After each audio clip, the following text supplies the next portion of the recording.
자, 대면 예배 시작하면 첫 설교를 무엇 할까? 제가 성경 암송 방송을 하면서 결정했습니다. 여러분 성경 방송을 혹시 보셨던 분이 있으면 오늘 본문을 하겠구나라고 미리 예상했을 것 같은데요. 방송에도 말했지만 고등학교 시절 때부터 저하고 친구를 했던 친구들이 지금 한 20명 정도가 계속 연락이 됩니다. 같은 교회 출신이고 고등학교 출신들은 연락도 안 되지만 같은 교회 고등부 나왔던 친구들은 연락이 되는데, 그러니까 금년이 다 환갑이죠. 9월 중순쯤인가에 그 친구가 전화가 왔습니다. 야, 다른 사람들 우리 환갑 알아주지도 않는데 너하고 나하고라도 환갑하자. 홍도로 내려와라. 내가 모든 경비 다 대마. 그래서 모든 경비 다 된다는데 안 갈 수 있어요. 여기 운전 때려치우고 내려가서 흑산도 하고 홍도 내려갔다 왔습니다. 아들이 환갑이라고 500만원 줬대요. 근다고 자기는 내가 다 감당하겠다고 해서 그냥 입 싹 씻고 가서 얻어먹고 놀다가 왔습니다. 그래 오면서 생각하니까 야, 다음번에 내가 할게. 어디 다른 데라도 가자. 하다못해 경림 백령도라도 가자. 뭐 그렇게 약속하고 왔는데 그럴 기회가 있을지 모르겠습니다. 그 친구입니다. 그 친구가 장신대에 들어가서 목사 되려고 장신대에 들어갔는데 결혼하려고 보니까 자매가 목사하면 난 죽어도 못 산다고 하면서 목사님은 이혼한다고 그러니까 지금까지 목사가 못 되고 나서 지금은 내가 목사 하는 게 잘한 것 같아 뭐 이러고 있으면서 술 담배 마음껏 먹다가 작년 말에 나 암인가비요 하고요 서울중앙병원 갔더라고요. 그러더니 암은 아니고 쓸개를 떼어냈습니다. 한 달 전에 우리 어머니가 쓸개 떼어내듯이 그 친구 쓸개 없는 놈이 되어가지고 같이 됐습니다. 그 친구가 이제 목사 될 생각이었으니까 저도 목사 될 생각이고 지 친구도 목사 될 생각이었으니까 어느 날 저한테 와서 같이 이제 잘 때가 많았는데 야 우리 성경 구절 한 구절씩 암송하자 하면서 성경 구절을 암송하자고 제안했던 구절이 오늘 성경 구절입니다. 시편 71편 14절 18절 길기 반대로 그때 고등학교 때 같이 외웠습니다. 나는 항상 소망을 품고 주를 더욱더욱 찬송하리이다. 내가 측량할 수 없는 주의 의와 구원을 내 입으로 종일 정하리이다. 내가 주 여호와의 능하신 행적을 가지고 싸우며 주의 의 곧 주의 의만 진술하겠나이다. 하나님이 나를 어려서부터 교훈하셨으므로 내가 지금까지 주의 기사를 전하였나이다. 하나님의 내가 늙어 백수가 될지라도 될 때에도 나를 버리지 마시며 내가 주의 힘을 후대에 전하고 주의 이름을 장래 모든 사람에게 전하기까지 나를 버리지 마소서. 입에 붙어 있죠. 오늘 그 말씀을 외우면서 마음에 들었습니다. 암송했습니다. 여러분 이 구절을 지금 읽어 당장 겉모양만 봐도 새파랗게 적었을 때 고등학교 때 내가 늙어 백수가 될 때에도 나를 버리지 마소서라고 암송했으니 저는 그 어렸을 때 그 말을 암송했는데 어느덧 이제 백수가 되었습니다. 저도 머리가 하얘졌고 그 친구도 머리가 하얘졌습니다. 그 친구는 머리까지 빠져갖고 완전히 할아버지처럼 되었는데 환갑이 되었습니다. 그리고 다시금 그 말씀을 암송하던 젊을 때를 회상하면서 이 말씀을 저와 여러분들이 함께 묵상해 봤으면 좋겠습니다. 생각해보니까 오늘 설교하려고 여기 와서 보니까 제가 애증하는 본문 갖고는 거의 중국에서 설교하고 설교를 몇 번씩 했는데 이 본문 갖고 설교한 적은 없었던 것 같습니다. 저희 교회에서도 했었던 기억은 나지 않습니다. 14절에 시인이 노래합니다. 나는 항상 소망을 품고 주를 더욱더욱 찬송하리이다. 더욱이 두 번 붙어 있습니다. 더욱더욱 찬송하리이다. 제가 가지고 있는 성경 프로그램에 이 더욱이 한 번밖에 없어가지고 왜 한 번밖에 없나 다시 성경을 확인해보니까 더욱더욱 못하더라고요. 더욱더욱 찬송하겠습니다. 더욱더욱 찬송하겠다고 노래합니다. 항상 소망을 품고 있겠다고 노래합니다. 여러분 소망이 사람을 생기발랄하게 만듭니다. 소망이 사람에게 힘을 줍니다. 단테의 신곡에 보면 지옥 입구에 이렇게 쓰여 있다고 그러죠. 여기에 들어오는 모든 자는 희망을 버리라 라고 써있다고 그러죠. 희망이 없는 곳, 더 이상 희망과 기대를 할 수 없는 곳, 그게 지옥이지 않겠습니까?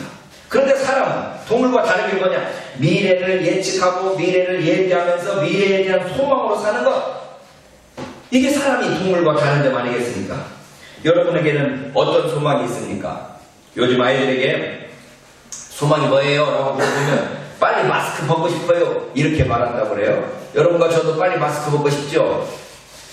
옛날에는 그냥 아무 생각 없이 누렸던 이 평범한 일상도 코로나 시대가 되니까 복스러운 소망으로 여겨집니다. 요즘 아들과 자주 대화하면서 미래를 꿈꿔봅니다. 다른 사람이 들으면 황당무계한 그런 미래에 대한 꿈일지 모르겠습니다. 그러나 그런 꿈이라도 꿈꾸며 살아갑니다. 하루에도 집을 몇 채씩 지었다가 부수고 그렇습니다. 그런 꿈이 우리를 만들어가는지 모르겠습니다. 여러분 어떤 꿈을 꾸며 살아가고 있습니까? 저는 어렸을 때 막연하게 중국을 통해서 북한으로 들어가서 북한 선교를 하고 싶었습니다. 그래서 중국어과를 들어갔죠. 근데 그게 구체적인 것이 아니었기 때문에 하나도 실현된 것이 없었습니다. 지금 보니까 아무것도 실현된 것이 없습니다. 그래도 꿈은 크게 가졌습니다. 지금도 또 꿈을 꿔봅니다. 이런 꿈 저런 꿈을 꿔봅니다. 제 친구가 말합니다. 야, 이제 욕심 버려. 그래서 제가 말했습니다. 나 욕심은 없는데 지금 나에게 주어진 최선을 다할 뿐이야. 욕심이라고 보면 그게 욕심일지 모르겠지만 내게 주어진 최선을 다하지만 욕심은 없어 라고 말을 했던 적이 있습니다. 우리 아들은 그걸 보고 그게 욕심이요 그러더라고요. 여러분은 어떤 소망과 어떤 꿈을 가지고 있습니까? 오늘 시인은 내가 항상 소망을 품고 주를 더욱더욱 찬송하리이다 하면서 15절로 18절부터 자기가 입으로 종일 전파하겠다고 하루 종일 전할 내용들을 열거합니다. 15절에서 그렇게 말합니다. 내가 측량할 수 없는 주의 의와 구원을 내 입으로 종일 전하리이다. 시인은 먼저 측량할 수 없는 주의 의와 구원을 내 입으로 종일 전하겠다고 말합니다. 시인이 자신의 입으로 종일 전하고자 원하는 것은 그래서 첫 번째 측량할 수 없는 주의 의와 구원입니다. 근데 16절에서는 시인은 내가 주 여호와의 능하신 행적을 가지고 오겠사오며 주의 의 곧 주의 의만 진술하겠나이다 라고 노래합니다. 자신의 입으로 종일 전하고자 하는 것은 주 여호와의 능하신 행적을 가지고 와서 그걸 전하겠다는 것입니다. 그리고 주의 의 곧 주의 의만 전하겠다는 것입니까? 세 번째는 주의 의 곧 주의 의를 전하겠다고 말합니다. 17절에서 시인은 하나님이여 나를 어려서부터 교훈하셨으므로 내가 지금까지 주의 기사를 전하였나이다 라고 노래하고 있습니다. 그러니까 시인이 자기 자신의 입으로 종일 전하고자 하는 것은 네 번째 주님께서 어려서부터 교훈하신 내용입니다. 그리고 다섯 번째로 그게 바로 주의 기사라고 말하고 있죠. 여기까지만인 줄 알았더니 18절도 전하고 싶은 내용이 나옵니다. 하나님이여 내가 늙어 백수가 될 때에도 나를 버리지 마시며 내가 주의 힘을 후대에 전하고 주의 능을 장래 모든 사람에게 전하기까지 나를 버리지 마소서. 주의 힘, 주의 능을 후대에 전하고 장래 모든 사람에게 전하겠다는 것입니다. 그래서 시인이 자기 입으로 종일 전하고자 하는 것은 여섯 번째 주의 힘이며 주의 능입니다. 주의 능력을 전하겠다는 거죠. 여러분 제가 이 빨간 글씨로 써놨습니다. 시인이 자기가 입으로 종일 전하면서 항상 말하고 전파하고자 하는 것이 무엇입니까? 첫 번째 측량할 수 없는 주의 의와 구원입니다. 두 번째 주 여호와의 능하신 행적을 전하겠다는 것입니다. 세 번째 주의 의 곧 주의 의만 전하겠다는 것입니다. 네 번째 주님이 어려서부터 교훈하신 내용을 전하고 싶습니다. 다섯 번째 주의 기사를 전하고 싶고 여섯 번째 주의 힘이며 주의 능력을 전하고 싶다고 말하고 있습니다. 여섯 가지 모두가 무엇입니까? 여섯 가지를 읽었지만 결국 한 가지입니다. 주님께서 하신 일을 전하겠다고 말하고 있습니다. 시인은 구원이든지 능하신 행정이든지 주의 의든지 주님이 어려서부터 교훈하셨던 내용이든지 주의 기사든지 주의 능력이든지 주님께서 하신 일, 주님께서 행하신 그 일을 전하겠다고 말씀하고 있습니다. 오늘 한국교회가 복음으로 다른 사람들에게 자주 말하는 복음이 도대체 무엇입니까? 옛날에는 기복신학이라고 기복신앙이 한국 기독교를 대표하는 것으로 여겼는데 요즘에 한국 기독교가 가고 있는 일들을 보면 반공, 반이슬람, 반동성애 밖에 없는 것 같습니다. 여러분 예수 안 믿는 사람이 한국교회를 딱 보는 순간 딱 떠오르는 게 뭔가 하면 태극기 부대, 가짜뉴스 뭐 이런 등등이 떠오르는데 그 뒤에 쏠리는 내용은 뭔가 하면 반공, 반이슬람, 반동성애입니다. 우리가 전파해야 될 것이 누구를 반대하고 누구를 정죄하는 그것이어야 되겠습니까? 예수님께서 하나님의 복음을 전파하여 가라사대 때가 찼고 하나님 나라가 가까웠으니 회개하고 복음을 믿으라고 주님께서 말씀하셨습니다.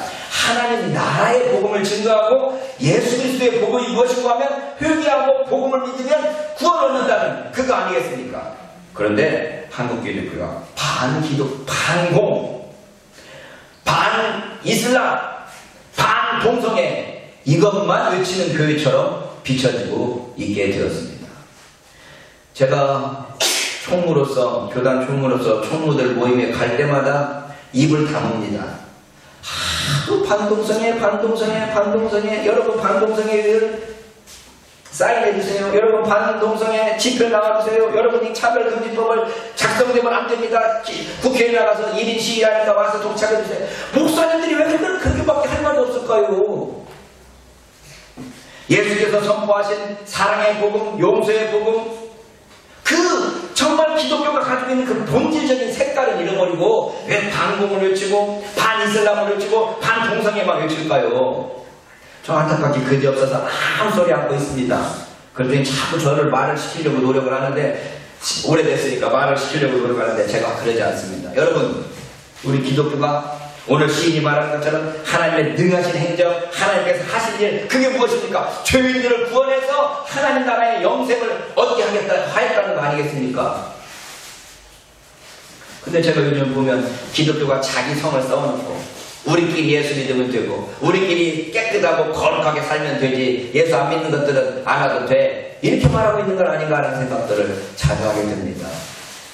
여러분 우리가 입으로 계속해서 증거하고 전할 제목이 무엇입니까? 하나님께서 하신 일입니다. 하나님께서 우리를 위해서 하신 일이 무엇인가에 대한 묵상하고 그거에 대해서 끊임없이 증거하고 끊임없이 전파해야 될 것입니다. 그게 무엇인가 하면 바로 하나님 나라 아니겠습니까? 예수 믿음으로 말미암아 그 하나님 나라가 이루어진다고 우리 가운데 선포하는 거 아니겠습니까? 우리 교회는 정말 하나님 앞에서 주님께서 하신 일 여기 시인이 여러 말로 표현한 그 모든 일 하나님께서 우리를 위하여 행하신 그 모든 일을 입으로 종일 전하는 저 여러분들이 될 수 있기를 바랍니다.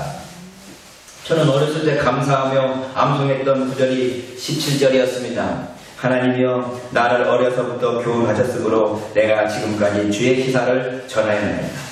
어려서부터 주님께서 나를 키우시고 기르시고 인도하셨다는 것에 대해서 감사했습니다. 그래서 나이가 들어갈수록 하나님의 은혜를 되새겨보게 됩니다. 저는 어렸을 때 어떻게 그렇게 훈련을 받기를 대중 앞에 서는 연습을 했습니다. 제가 중학교 때부터 앞에 서서 예배 인도하는 걸 배웠고 그때 우리 학교 전체 학생이 1500명 정도 되는데 1500명 정도 앞에서 사회 보고 찬송 인도하고 그렇게 훈련을 받았습니다. 그래서 지금도 제가 군중 앞에서 설교하는 것이 그렇게 두렵지 않습니다. 많은 사람들 앞에서 마이크 잡는 거 그렇게 긴장은 되지만 재미있습니다. 그래서 하나님께서 나도 한 10,000명 교회는 세워주시려니 했는데 한갑이 넘도록 10,000명커녕 누구말대로 10명이나 채워놔 이렇게 하는 소리를 듣고 있습니다. 그러나 정말 하나님께서 어려서부터 저를 키우시고 양육하시고 말씀하시고 보여주셨던 그 모든 것들을 보면서 하나님께서 나를 어려서부터 교훈하셨던 것이 무엇인가를 묵상해 보게 됩니다. 여러분이 어렸을 때 하나님께 서원하고 약속한 것이 혹시 있습니까? 혹시 주님께 다짐한 것이 있습니까? 우리 집사람이 저하고 결혼하기 전에 항상 저에게 입으로 말했던 것이 목사 사모가 아니라 장로 사모가 되고 싶다고 말했습니다. 왜 목사 사모가 아니고 장로 사모야? 그랬더니 돈 많이 벌어서 선교사님들 많이 보내고 파송하겠다는 거였어요. 제가 나이 들어서 생각해보니까 지금 목사 사모가 되어서 돈 많이 벌어가지고 많은 선교사들을 보내겠다고 하는 그 서원이 그 약속이 또는 그 다짐이 얼마나 더 벌어야 주님의 일로 마음껏 쓸 수 있는 것이 될까요? 얼마만큼 벌어야 될까요? 라는 생각을 좀 하게 됩니다. 저는 어렸을 때 중국 선교를 꿈꿨습니다. 그래서 어떻게든지 중국으로 나가고 중국에서 일하고 싶었습니다. 근데 그 기회를 잃어버렸습니다. 이제 나이가 들었죠. 그런데 지금도 하나님께 기도합니다. 기회가 주어진다면 중국에서 몇 년 봉사하다가 오고 싶습니다. 여러분 어렸을 때 하나님께 서원하고 약속한 것이 혹시 있습니까? 혹시 주님께 다짐한 것이 있습니까? 오늘 다시 여러분과 제가 어렸을 때 하나님께 다짐하고 서원했던 것을 다시 한번 되돌아보고 기도할 수 있는 시간이 되었으면 좋겠습니다. 시인이 노래합니다. 하나님이여 나를 어려서부터 교훈하였으므로 내가 지금까지 주의 기사를 전하였나이다. 주님, 저를 어려서부터 훈련시키고 어려서부터 이제까지 인도하셨던 그것을 기억하시고 저를 그 주님의 기사를 증거하는 사람으로 사용하여 주옵소서. 18절의 시인이 노래합니다. 하나님이여 내가 늙어 백수가 될 때에도 나를 버리지 마시며 주의 힘을 후대에 전하고 주의 능은 장래 모든 사람에게 전하기까지 나를 버리지 마소서. 어렸을 때는 이 말을 배우면서 내가 언제 백수가 되고 내가 언제 늙나 이런 생각을 했는데 이미 백수가 되어버려서 다시 이 기도를 생각해보게 됩니다. 제가 이 입버릇처럼 제가 별로 살고 싶지도 않지만 그렇다고 그렇게 죽고 싶지도 않다라고 자주 말하는데 무엇을 위해서 살아야 하는 것일까요? 무엇을 위하여 주께서 나를 버리지 마시고 나의 생명을 좀 더 길게 해주십시오 라고 기도해야 될까요? 저희 어머님이 자주 아프셔서 제가 어머니께 물었습니다. 어머니 빨리 천국 가고 싶지 않아? 그랬더니 우리 어머니께서 가라사대 야, 이 좋은 세상 놔두고 내가 뭐라고 빨리 천국 가냐. 그래서 제가 다시 말씀드렸습니다. 엄마 천국이 더 좋대. 그래도 이 세상에서 누릴 수 있는 만큼 좀 누려달았으면 좋겠다. 그렇게 말씀하셔서 제가 좀 귀찮지만 열심히 어머니 오래 사시도록 노력하려고 합니다. 그래서 우리 어머니한테 말했어요. 그러면 엄마 얼마큼 살아야 오래 살았다고 그럴까? 구체적으로 하나님께 기도해야 돼. 그래서 구체적으로 우리 손자 장가가는 건 좀 보게 해주세요 라든지 아니 우리 손자가 애기 낳는 손녀딸은 좀 손녀나 손자를 좀 보고 가게 이렇게 구체적으로 기도해봐. 그렇게 제가 말씀드렸습니다. 그리고 우리 아들한테 말했습니다. 야, 우리 니네 할머니가 너 장가갈 때까지는 살았으면 하시는데 그랬더니 우리 아들 대답이 그럼 한 40살 때나 결혼해야 될 것 같은데 할머니 오래 사시도록 좀 40살 때까지는 결혼해야 될 것 같은데 라고 말하는 걸 들었습니다. 여러분 우리가 이 시인이 노래하는 것처럼 내가 늙어 백수가 될지라도 하나님 나를 버리지 마시옵소서라고 기도하는 그 기도의 목적이 무엇입니까? 무엇을 위해서 여러분이 오래 살기를 바라고 무엇을 위해서 하나님께 버리지 말아달라고 기도하는 것입니까?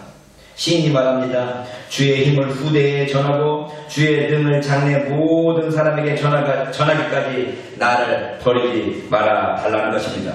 주의 능력을 후대에 전하고 장래 모든 사람에게 전하기까지 버리지 말아 달라고 기도하는 것입니다. 저는 이 기도를 이 설교를 준비하면서 내가 정말 어렸을 때부터 하나님께 가졌던 목표가 무엇이었는가 다시 생각해 봅니다. 제가 어렸을 때 기도하면서 내가 최소한 죽기 전에는 100권 정도는 책을 썼으면 좋겠다 라는 생각을 했는데 지금 보니까 10권 조금 넘고 말았던 것 같아. 내가 죽기 전에 쓰려면 지금부터 부지런히 하루에 1년에 몇 권씩을 써야 되겠구나 라는 생각을 하고 있습니다. 또한 제가 죽기 전에 내가 친히 번역한 헬라어 성경 옛날에 그때는 호가 없었으니까 홍찬혁의 신약성경, 홍찬혁 버전의 신약성경 내고 싶은 마음이 있었는데 그걸 시도해보지 못했는데요. 이 코로나도 되게 제가 요즘에 비대면 예배로 헬라어 성경을 한 장씩 가능한 일주일에 한 장씩 읽으려고 읽고 있는데요. 이게 벌써 누가복음이 끝나갑니다. 이거 이렇게 읽기 시작하면 몇 년 안에 신약성경 다 읽을 수 있을 것 같아요, 헬라어로. 그러면 이제 좀 그때 다시 이 헬라어 번역, 와유당역, 신약성경, 헬라어 신약성경 정도는 낼 수 있을 것 같은 생각이 들어요. 여러분이 하나님이여 내가 늙어 백수가 될지라도 나를 버리지 마소서라고 기도할 때 하나님 앞에서 무엇을 하기 위해서 나를 버리지 말라고 기도하고 있습니까?